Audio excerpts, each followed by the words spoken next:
সময় পার করছে বাংলাদেশ, সবাইকে ঐক্যবদ্ধ থাকার আহ্বান প্রধান উপদেষ্টার। সাভারে দাফন করা মাহমুদুর রহমানী হারিস চৌধুরী, হাইকোর্টের ডিএনএ প্রতিবেদন। এবং ভারতীয় গণমাধ্যমে অপপ্রচারের প্রতিবাদে দেশজুড়ে আজও বিক্ষোভ।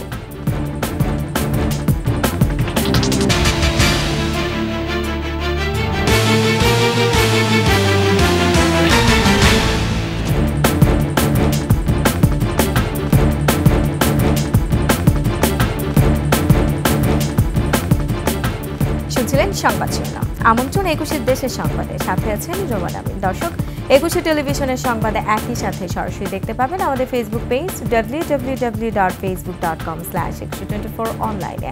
এছাড়া সাবস্ক্রাইব করতে পারেন www.youtube.com/@21 চ্যানেলে। দেশ কঠিন সময় পার করছে, তাই অতীতে যে কোনো সময়ের তুলনায় সবাইকে ঐক্যবদ্ধ থাকার আহ্বান জানিয়েছেন প্রধান উপদেষ্টা ডক্টর মোহাম্মদ ইউনূস। মিরপুর সেনানিবাসে defence services command and staff college কমপ্লেক্সে ন্যাশনাল ডিফেন্স কোর্স ২০২৪ এবং আর্মড ফোর্সেস ওয়ার কোর্স ২০২৪-এর কোর্স সমাপনী অনুষ্ঠানে সার্টিফিকেট প্রদান শেষে এই আহ্বান জানান প্রধান উপদেষ্টা। বিস্তারিত নাহিদ সিরাজি নিম্মির প্রতিবেদনে। এ আয়োজন ন্যাশনাল ডিফেন্স কোর্স ২০২৪ ও আর্মড ফোর্সেস ওয়্যার কোর্স ২০২৪-এর কোর্স সমাপনী অনুষ্ঠানের মধ্য দিয়ে সার্টিফিকেট হাতে তুলে দেওয়ার আয়োজন। সার্টিফিকেট প্রদান করতে উপস্থিত ছিলেন অন্তর্বর্তী সরকারের প্রধান উপদেষ্টা ডক্টর মোহাম্মদ ইউনূস। প্রধান উপদেষ্টা সফলতার সাথে কোর্স সম্পন্ন করার জন্য অংশগ্রহণকারী সকলকে অভিনন্দন জানান। বলেন, জাতীয় বিপর্যয় থেকে শুরু করে শান্তিরক্ষা মিশনে দেশের সশস্ত্র বাহিনীর ভূমিকা প্রশংসনীয়। Bangladesh Armed Forces symbolizes resilience, patriotism, and steadfast dedication to peace. Your continuous efforts during national crises like disasters, political unrest, and pandemics demonstrate your readiness to respond and your unwavering dedication to the well-being of our citizens. Bangladesh একটা কঠিন সময় পার করছে জানিয়ে তিনি আহ্বান জানান, অতীতের যে কোনো সময়ের তুলনায় সকলকে ঐক্যবদ্ধ থাকতে হবে। It's only the people of a nation that can decide on the destiny of their nation. To thrive, we need to be together more than ever before. এবছর ন্যাশনাল ডিফেন্স কোর্সে ৯৫ জন অংশগ্রহণ করেন। Do not belong to Nahid Siraji Nimmi, ২১ television, Dhaka. প্রধান উপদেষ্টা doctor Mohammad ইউনূসের সঙ্গে সংলাপে অংশ নিতে বিভিন্ন রাজনৈতিক দলগুলো ফরেন সার্ভিস একাডেমিতে বৈঠক করছেন। বিকেলে বিএনপির ডক্টর মোশাররফ হোসেন, ডক্টর মঈন খান, আমির খসরু মাহমুদ চৌধুরী, নজরুল ইসলাম খান এবং ডক্টর এম জাহিদ প্রধান উপদেষ্টার সাথে আলোচনার জন্য ফরেন সার্ভিস একাডেমিতে আসেন। এদিকে জামায়াতের আমির শফিকুর রহমানের নেতৃত্বে সেক্রেটারি জেনারেল গোলাম পরওয়ার, মুজিবুর রহমান ও হামিদুর রহমান আজাদ বৈঠকে যোগ দেন। এছাড়াও এলডিপি, গণতন্ত্র মঞ্চ, ১২ দলীয় জোট, জাতীয়তাবাদী সমমনা জোট, গণতান্ত্রিক বাম ঐক্য, বাংলাদেশ বাসদ, সিপিপির নেতারাও বৈঠকে অংশ নেন।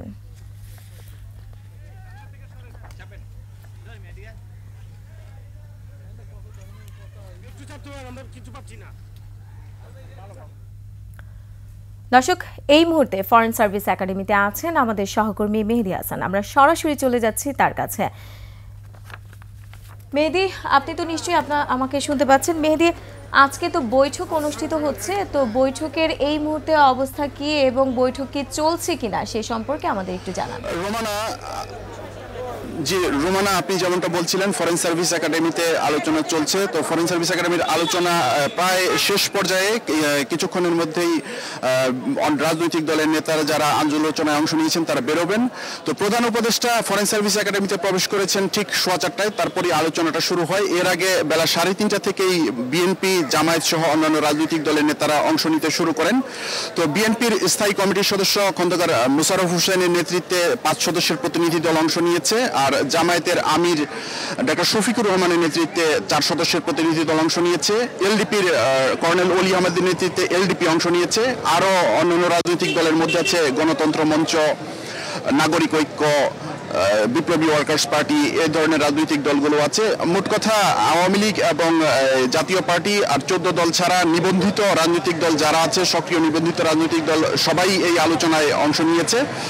তো আলোচনার ফলাফল কি আমরা কিছুক্ষণের মধ্যেই জানতে পারবো। আপনি জানেন যে ভারতে বাংলাদেশ সম্পর্কে যেসব অপপ্রচার ভারতীয় গণমাধ্যমে চলছে এবং তার ধারাবাহিকতায় আগরতলায় যে বাংলাদেশ কনসুলেটে হামলা হয়েছে, তারপরে যে পরিস্থিতি সৃষ্টি হয়েছে, এই পরিস্থিতিতে প্রধান উপদেষ্টা জাতীয় ঐক্যের ডাক দিয়েছেন। এই ঐক্যের অংশ হিসেবে গতকালকে প্রথমে ছাত্রনেতাদের সঙ্গে গতকাল সন্ধ্যায় আলোচনা হয়েছে, আজ সমস্ত রাজনৈতিক দলগুলোর সাথে আলোচনা চলছে। তো আলোচনার ফলাফলটা, আলোচনায় রাজনৈতিক দলগুলো আসলে কি বলেছে, এটা আমরা কিছুক্ষণের মধ্যেই জানতে পারবো। রোমানা। মেহেদী, আপনাকে ধন্যবাদ। দর্শক, ফরেন সার্ভিস একাডেমি থেকে বৈঠকের বিস্তারিত জানাচ্ছিলেন আমাদের সহকর্মী মেহেদী হাসান। চলে যাচ্ছে অন্যান্য প্রসঙ্গে। বিদেশে পাচার হওয়া অর্থ দেশে ফিরিয়ে আনতে বিদেশি বিভিন্ন সংস্থার সাথে বেসরকারি সংস্থাকে কাজে লাগানো হবে বলে জানিয়েছেন বিএনপির ভারপ্রাপ্ত চেয়ারম্যান তারেক রহমান।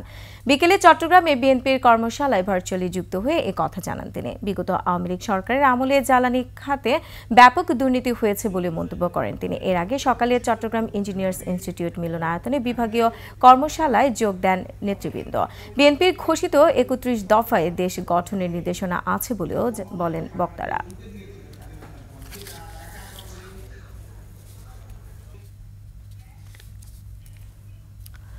বিএনপি নেতা আবুল হারিস চৌধুরীর পরিচয় নির্ধারণে কবর থেকে তুলে করা ডিএনএ টেস্ট তার পরিবারের সাথে মিলেছে। এখন পরিবার পছন্দ মতো কবরস্থানে হারিস চৌধুরীর মরদেহ দাফন করা যাবে। সিআইডির এ বিষয়ে প্রতিবেদন দাখিলের পর বিচারপতি ফাহমিদা কাদের ও বিচারপতি মুবিনা আসাফের হাইকোর্ট বেঞ্চ এ আদেশ দেন। বিস্তারিত শাকির আরজু রিপোর্টে। সাবেক প্রধানমন্ত্রী খালেদা জিয়ার রাজনৈতিক সচিব ও বিএনপির সাবেক নেতা আবুল হারিস চৌধুরী আওয়ামী লীগ সরকারের রোষানল থেকে বাঁচতে আত্মগোপনে ছিলেন। মাহমুদুর রহমান পরিচয়ে আমৃত্যু ঢাকা শহরেই ছিলেন তিনি। 2021 সালের 3 সেপ্টেম্বর করোনায় আক্রান্ত হয়ে তিনি এভারকেয়ার হাসপাতালে মারা যান।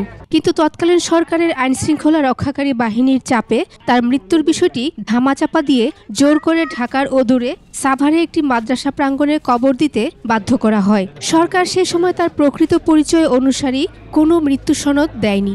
গত সরকার দাফন দিয়েছিলেন এবং আমাদেরকে ওনার প্রকৃত পরিচয় উদ্ঘাটন করতে বারণ করেছিলেন এবং জোর করে খুবই দ্রুততম সময়ের মধ্যে ওনার মূল পরিচয় গোপন করে তাকে সাভারের বিরুলিয়াতে একটি মাদ্রাসায় দাফন করতে বাধ্য করেছিলেন। গত 5 সেপ্টেম্বর বাবার পরিচয় শনাক্তে তার মেয়ে ব্যারিস্টার সামিরা তানজিনের করা এক রিট আবেদনের শুনানি নিয়ে হাইকোর্ট হারিস চৌধুরীর পরিচয় নির্ধারণে কবর থেকে দেহাবশেষ তুলে ডিএনএ টেস্ট করার নির্দেশ দেন সিআইডিকে। সিআইডি প্রতিবেদন পেয়ে বুধবার আদেশ দেন উচ্চ আদালত। যে বডিটি ওখানে কবর দেওয়া হয়েছিল সেটি পরিষ্কারভাবেই ব্যারিস্টার সামিরা তানজিন চৌধুরী উনার পিতার স্থাপিত শফিকুল হক চৌধুরী মেমোরিয়াল অরফানেজ, গ্রামের বাড়ি রামধনের মাটি, পোস্ট অফিস সরকারের বাজার, পুলিশ স্টেশন কানাইঘাট, সিলেট। এটা ছিল ওনার শেষ ইচ্ছা, ওখানে যাতে দাফন দেওয়া হয় একজন মুক্তিযোদ্ধার প্রাপ্য সম্মান সহ। হারিস চৌধুরীর মেয়ে জানান, বাবার মৃত্যু নিয়ে তাকে প্রশ্নের সম্মুখীন হতে হয়, তবে আদালত তাকে নিরাশ করেননি। সরকার যে সুবিধাটা, যে নতুন খণ্ডকালীন সরকার যে আমাকে সুবিধাটা করে দিল, সেটা হচ্ছে যে আলোর রশ্মি যেটা আসছে আস্তে আস্তে, অন্ধকার দূর হচ্ছে, তার প্রমাণ। হারিস চৌধুরীর দেহাবশেষ ঢাকা মেডিকেলের হিমঘরে রয়েছে। শাকির আরজু, 21 টেলিভিশন, ঢাকা। সেনাবাহিনীর কড়া নিরাপত্তায় সাজেকে আটকে পড়া পর্যটকদের খাগড়াছড়ি শহরে ফিরিয়ে আনা হচ্ছে। দুপুরে সেনাবাহিনী প্রহরায় তাদের ফিরিয়ে আনা হচ্ছে বলে জানান জেলা প্রশাসনের অতিরিক্ত জেলা ম্যাজিস্ট্রেট জুবাইদা আক্তার। আইনশৃঙ্খলা পরিস্থিতি কিছুটা স্বাভাবিক হওয়ায় তাদের নিয়ে আসা হচ্ছে বলেও জানান তিনি। এর আগে পর্যটকদের নিরাপত্তায় প্রশাসনের পক্ষ থেকে নিষেধাজ্ঞা দেয়ায় খাগড়াছড়ির সাজেকে আটকা পড়েছেন প্রায় 500 পর্যটক। মঙ্গলবার সাজেক এলাকায় 2 আঞ্চলিক দলের মধ্যে গোলাগুলির ঘটনার পর পর্যটকদের নিরাপত্তার এই নির্দেশনা দেওয়া হয়েছে বলেও জানানো হয়।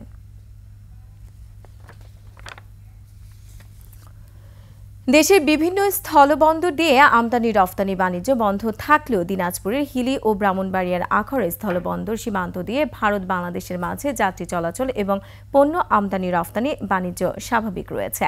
বুধবার সকাল 11টায় হিলি স্থলবন্দর ভারতের পণ্যবাহী ট্রাক প্রবেশের মধ্য দিয়ে দুদেশের মাঝে আমদানি রফতানি বাণিজ্য শুরু হয়। সেই সাথে হিলি ইমিগ্রেশন চেকপোস্ট দিয়ে দুদেশের মাঝে যাত্রী পারাপার স্বাভাবিক রয়েছে।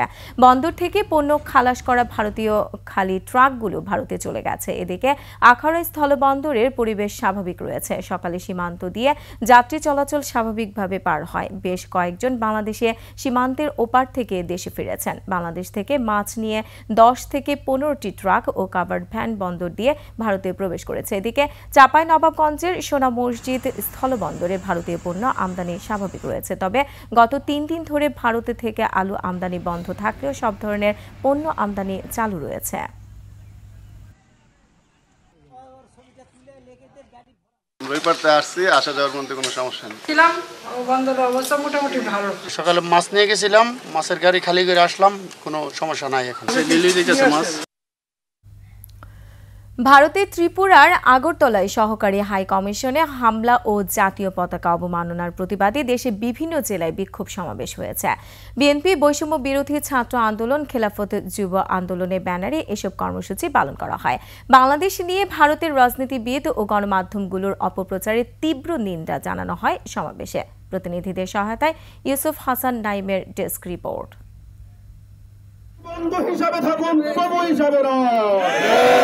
ভারতীয় আগ্রাসনের বিরুদ্ধে সকালে ফেনীর পশুরামে বিলোনিয়া স্থলবন্দরে জড়ো হয়ে সমাবেশ করে ছাত্র জনতা। থেকে শুরু করে মফস্বল গ্রাম পর্যন্ত প্রত্যেকটা জায়গায় আমরা সচেতন আছি। বিক্ষোভ কর্মসূচিতে শহীদ, আহত ও বৈষম্য বিরোধী ছাত্র নেতারা ছাড়াও সাধারণ শিক্ষার্থী অংশ নেয়। এ সময় তারা ভারতের ষড়যন্ত্রের তীব্র নিন্দা জানান। আমরা আপনাদের উগ্রতাবাদীর বিরুদ্ধে, আমরা সাম্প্রদায়িক হামলার বিরুদ্ধে, আমাদের যে ভারতীয় হাই কমিশন যে হামলা হয়েছে, যে আমাদের বাংলার মানচিত্র পতাকাকে অপমাননা করা হয়েছে, তাদের আমরা তীব্র নিন্দা প্রতিবাদ জানাই। নেত্রকোনায় বাংলাদেশ খেলাফত যুব আন্দোলনের নেতাকর্মীরা বিক্ষোভ ও মানববন্ধন করে। বক্তারা ভারতীয় গণমাধ্যমে সংখ্যালঘুদের উপর হামলার মিথ্যা সংবাদ প্রচারের প্রতিবাদ জানান। মাইনরিটি সম্প্রদায়ের উপর হামলা বা নির্যাতন, মন্দিরে ভাঙচুর, এই ধরনের কোনো ঘটনা ঘটে নাই।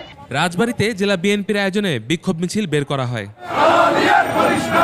Yusuf Hasan Naim, desk report, 21 television. Hili সীমান্তে যে কোনো ধরনের অনাকাঙ্ক্ষিত পরিস্থিতি রোধে সতর্কতা অবস্থা রয়েছে বিজেপি। সদস্য সংখ্যাও বাড়ানো হয়েছে বলে জানায় তারা। জয়পুরহাট 20 বিজেপি ব্যাটালিয়ন অধিনায়ক লেফটেন্যান্ট কর্নেল নাহিদ নিয়াজ বলেন, হিলি সীমান্তে বিজেপি সবসময় সতর্ক অবস্থায় রয়েছে। সাম্প্রতিক কিছু ঘটনাকে ঘিরে সীমান্তে জনবল বাড়ানো সহ নজরদারি বাড়ানো হয়েছে বলেও জানান তিনি।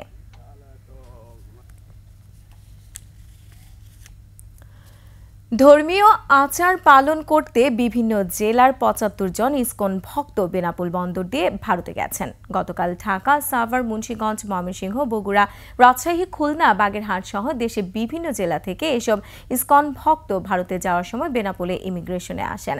রাতেই তারা ভারতে প্রবেশ করেন। তাদের নেতৃত্বে রয়েছেন সাভার ইসকন মন্দিরের অধ্যক্ষ নিতাই দয়াল দাস ব্রহ্মচারিয়া। এর আগে গত শনি ও রোববার 83 জন ইসকন ভক্তকে ভারতে প্রবেশের অনুমতি না দিয়ে ফিরিয়ে দেয় ইমিগ্রেশন কর্তৃপক্ষ।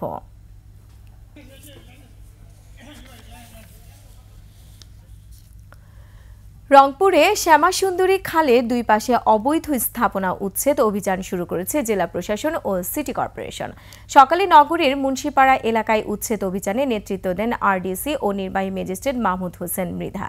তিনি জানান, 12 কিলোমিটার দীর্ঘ শ্যামাসুন্দরী খালের দুপাশে 152টি অবৈধ স্থাপনা চিহ্নিত করা হয়েছে। আগে নোটিশ দেওয়ার পরও স্থাপনা না সরানোর কারণে উচ্ছেদ অভিযান চালানো হচ্ছে বলেও জানান তিনি। আজ বেশ কয়েকটি স্থাপনা গুড়িয়ে দেওয়া হয়। পর্যায়ক্রমে সব স্থাপনায় উচ্ছেদ করা হবে বলেও জানান নির্বাহী ম্যাজিস্ট্রেট মাহমুদ হোসেন।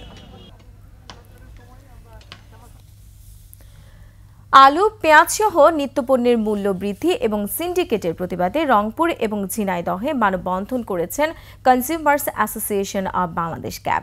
রংপুরে মানববন্ধন ও সমাবেশে বক্তারা এই জেলা আলু ও পেঁয়াজের রাজধানী হলেও বেশি দামে বিক্রি হচ্ছে।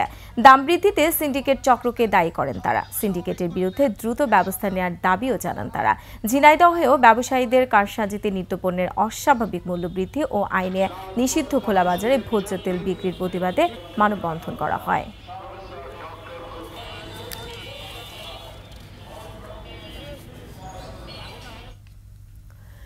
সিরাজগঞ্জের যমুনা তীরবর্তী এনায়েতপুরের নদী ভাঙ্গন কবলিত ব্রহ্মণ গ্রামে অসহায় দুস্থ 200 পরিবারের মাঝে কম্বল বিতরণ করা হয়েছে।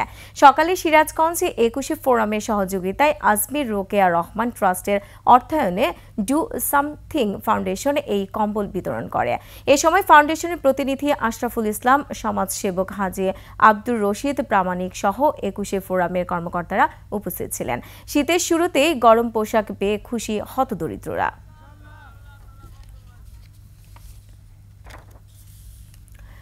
সংবাদ শেষ করছি কালজয়ী গানের স্রষ্টা বিজয় সরকারের খবর দিয়ে। এই পৃথিবী যেমন আছে ঠিক তেমনই রবে, সুন্দর এই পৃথিবী ছেড়ে একদিন চলে যেতে হবে।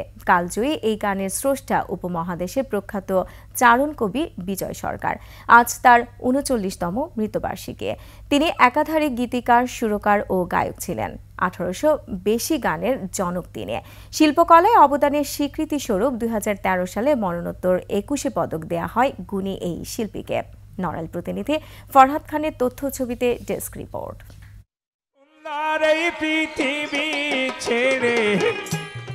পোষা পাখি উড়ে যাবে সজনী গো, তুমি জানো না রে প্রিয়, তুমি মোর জীবনের সাধনা।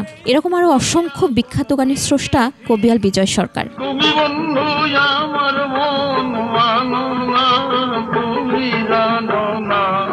অসাম্প্রদায়িক চেতনার সুরস্রষ্টা, গীতিকার ও গায়ক চারণ কবি বিজয় সরকার 1903 সালের 20 ফেব্রুয়ারি নড়াইল সদর উপজেলার বাঁশগ্রাম ইউনিয়নের ডুমদি গ্রামে জন্ম।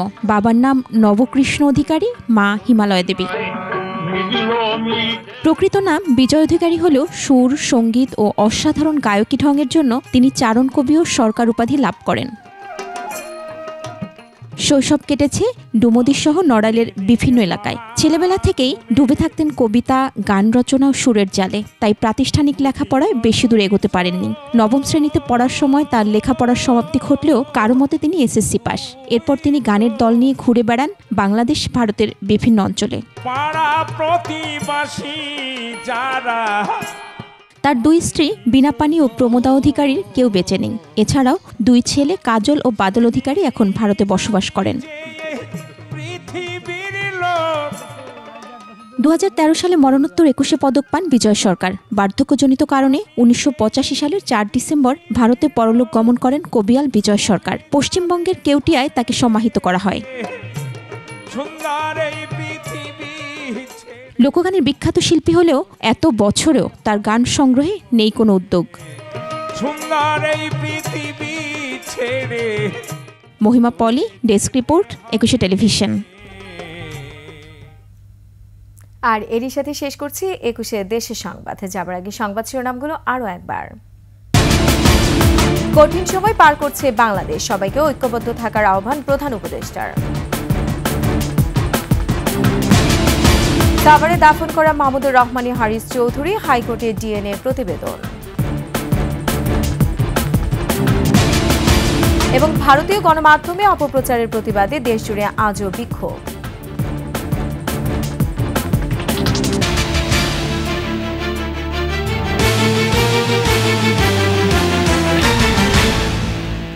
দর্শক, সর্বশেষ সংবাদ জানতে ডায়াল করুন 2021 নম্বর আর ভিজিট করুন 21tv.com এই ওয়েবসাইটে। ফেসবুকে ভিজিট করতে পারেন www.facebook.com/2124 অনলাইনে।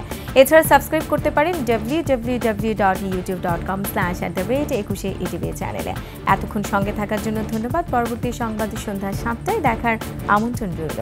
21-এর সাথেই থাকুন।